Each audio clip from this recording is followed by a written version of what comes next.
আসসালামু আলাইকুম সবাইকে। প্রেম নামের অপবাদ গল্পের 49 নাম্বার পার্ট। তো বেশি কথা না বলে চলুন গল্প শুরু করা যাক। বাসর ঘরে ফায়েজ আলমারি খুলে একটা বক্স বের করে ঋতুর হাতে দিল। ঋতু বলল, কি আছে? ফায়েজ বলল, খুলে দেখো। খুব যত্নে খুললো ঋতু। সেখানে একটা হীরার নেকলেস আছে। কয়েক বছর আগে এরকম একটা নেকলেসের জন্য ঋতু তার ভাইকে বলেছিল। গহনা পরার অভ্যাস না থাকা সত্ত্বেও নেকলেসটা পছন্দ হয়েছিল। উজ্জ্বল এনে দিবে বলেছিল, কিন্তু এক পিস টাকায় কিনতে দেরি করায় তা আর পাইনি। ঋতু বলল, এটা? ফায়েজ বলল, হ্যাঁ, উজ্জ্বল বলেছিল, বাট তখন পাইনি। গত সপ্তাহে একটা কুরিয়ার এসেছিল, এটাই এনেছি লন্ডন থেকে। ঋতু বলল, আমার জন্য? ফায়েজ বলল, না ম্যাডাম, এটা মিসেস মুস্তাকিম খান ফায়েজের জন্য। আর একটা সুন্দর হীরার আংটি।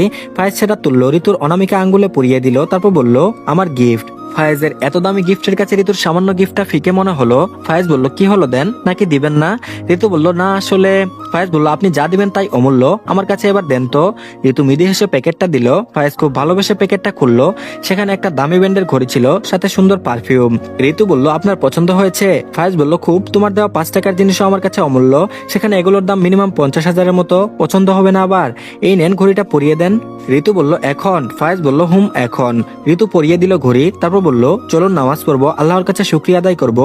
অজু করে আসুন ম্যাডাম। ঋতু বলল, আমি অজু করেছি। ফায়েজ বলল, আচ্ছা তাহলে আমি করে আসি, বলে ঋতুর কপালে ভালোবাসার ছোঁয়া দিল। ঋতু কেঁপে উঠলো। কয়েক মিনিট পর ফায়েজ অজু করে আসলো।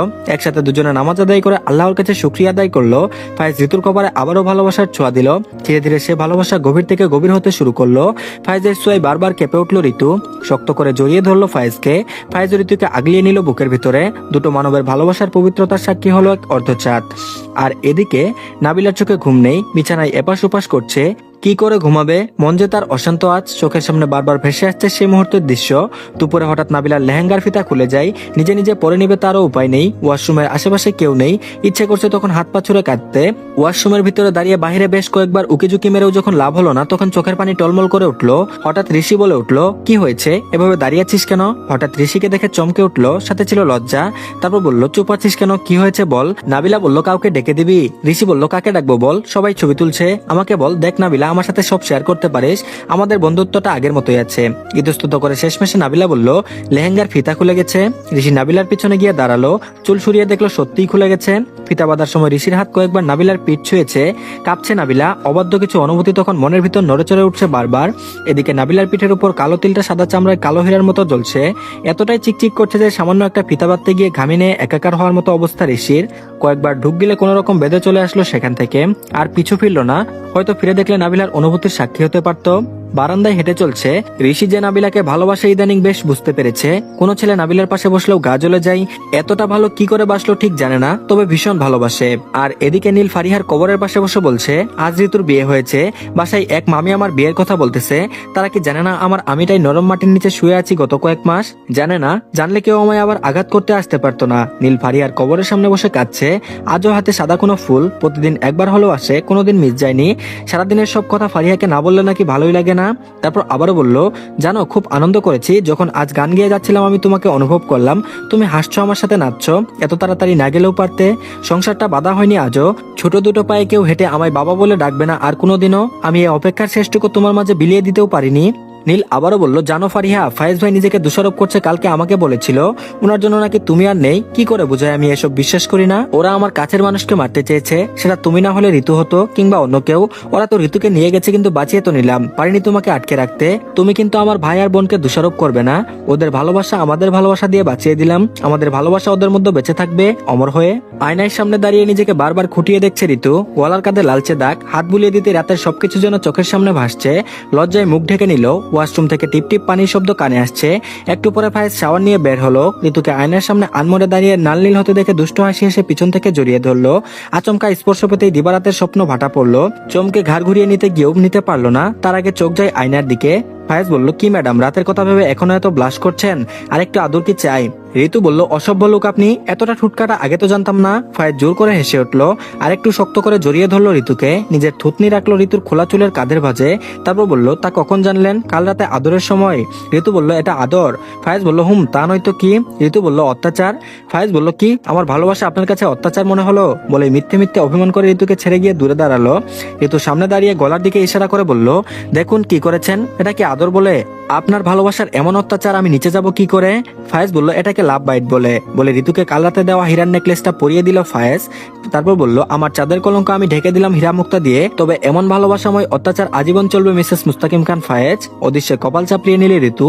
বিয়ের আগে এত সাধু ছিল আর বিয়ের পর হঠাৎ ফায়েজ পিছন ফিরে বলল বউয়ের কাছে কোনো পুরুষ সাধু না, তাই এত ভেবে লাভ নাই। ভালোবাসার অত্যাচার যখন সাদরে গ্রহণ করলেন আমৃত্যুতা বহন করবেন, এর বাইরে আপনার নিস্তার নেই। আর হ্যাঁ ম্যাডাম, একদিন আপনি চেয়েছিলেন আমার ভালোবাসার কলঙ্ক লাগুক আপনার পবিত্র গায়ে।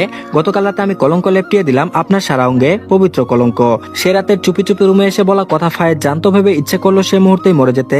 ঋতু তো আর জানতো না তার আসার আগে ফায়েজের জ্বর কমে যায়, তখন সজ্ঞানে ছিল ফায়েজ। জানলে কি আর নিজের মনের কথা এভাবে বলতো?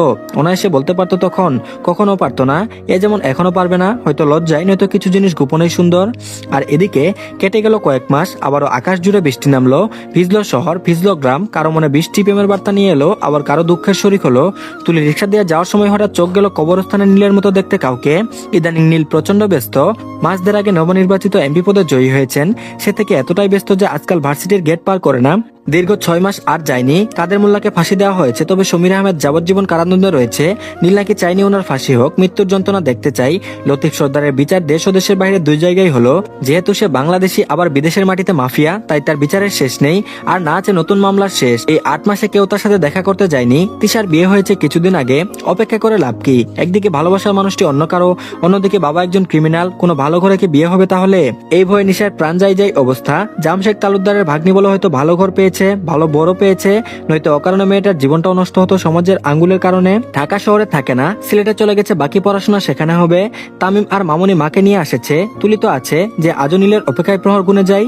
রিক্সায় ভাড়া মিটিয়ে মনের কৌতূহল মিটাতে সামনে এগিয়ে গেল। সত্যি সত্যি নীল একটা কবরের পাশে মাটিতে লেপ্টে বসে আছে, হাতে কয়েকটা সাদা গোলাপ আর একটা বেলি ফুল। আশ্চর্য হলো বেশ তুলি, যে মানুষটাকে সকলে সম্মান করে ভয় পাই সে এভাবে মাটিতে বসে আছে। তুলি বলল আপনি এখানে? নীল বলল তুলি তুমি? তুলি বলল যাচ্ছিলাম বাসায়, হঠাৎ আপনাকে দেখে এদিকে এলাম। নীল বলল ও। তুলি বলল এটা কার কবর? নীল বলল ফারিহার। ফারিহার নাম কানে আসতেই তুলির বুকটা শূন্য হয়ে গেল, চোখের কোনায় পানি নাচতে শুরু করলো। তারপর বলল আপনি প্রায় আসেন? নীল বলল প্রতিদিন আসি। তুলি বলল বিরক্ত লাগে না? আসলো নীল, মাথা নেড়ে না বোঝালো। তারপর বলল ও যাওয়ার সাথে সাথে আমার সব অনুভূতি চলে গেছে। এখানে আসলে মনে হয় আমি বেঁচে আছি, নয়তো নিজেকে জীবন্ত কাঠের পুতুল মনে হয়। তুলি বলল নতুন করে আবার ভাবা যায় না? নীল বলল তুমি বাচ্চা মেয়ে, হয়তো অ্যাডাল্ট, তবে এটা বুঝবে না। যখন মানুষ প্যারালাইজড হয়ে যায় তখন তাকে কেটে টুকরো টুকরো করলেও সে কাঁদে না, হাসেও না। আমার অবস্থা এখন ঠিক তেমন। ও আমার আমিটাই নিয়ে গেছে সাথে করে। তুলি বলল আমায় সুযোগ দিবেন? নীল বলল এই সাইদ খান নীল এক নারীতে আসক্ত, শুধু তাসনিম ফারিহার উপর।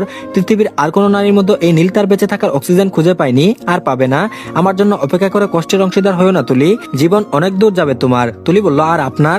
নীল বলল আমার এখানে শুরু, এখানেই শেষ। তুলি কাটছে, তবে আকাশ বাতাস সব দেখলেও নীলের চোখ ফারিহার কবরে নিবদ্ধ।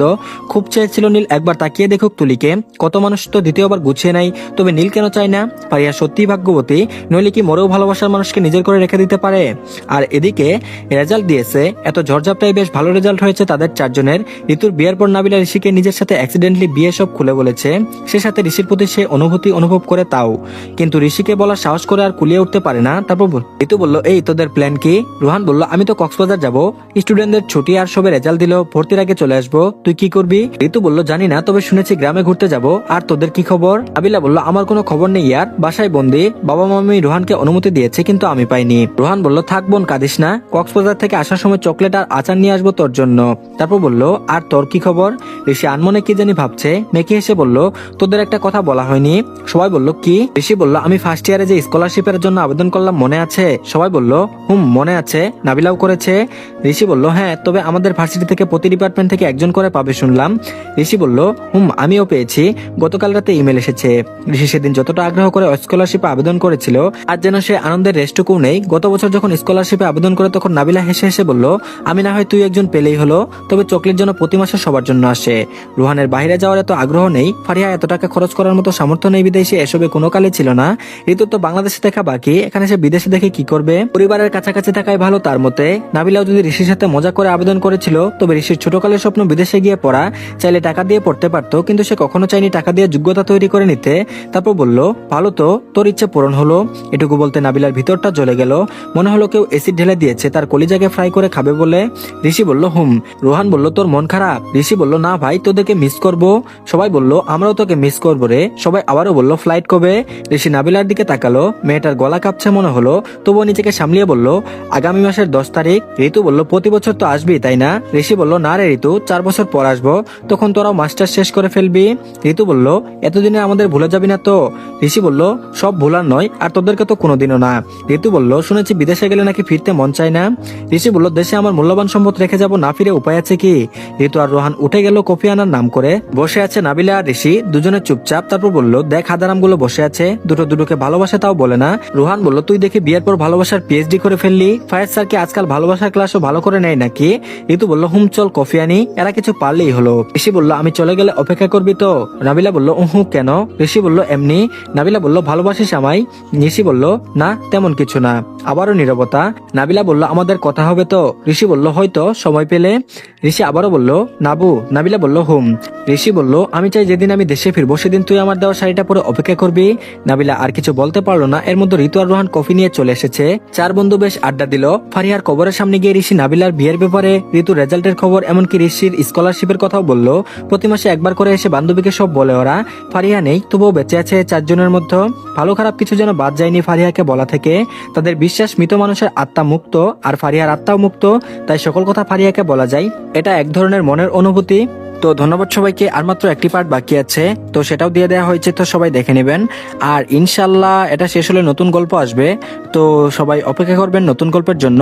আশা করছি ভালো লাগবে সবার।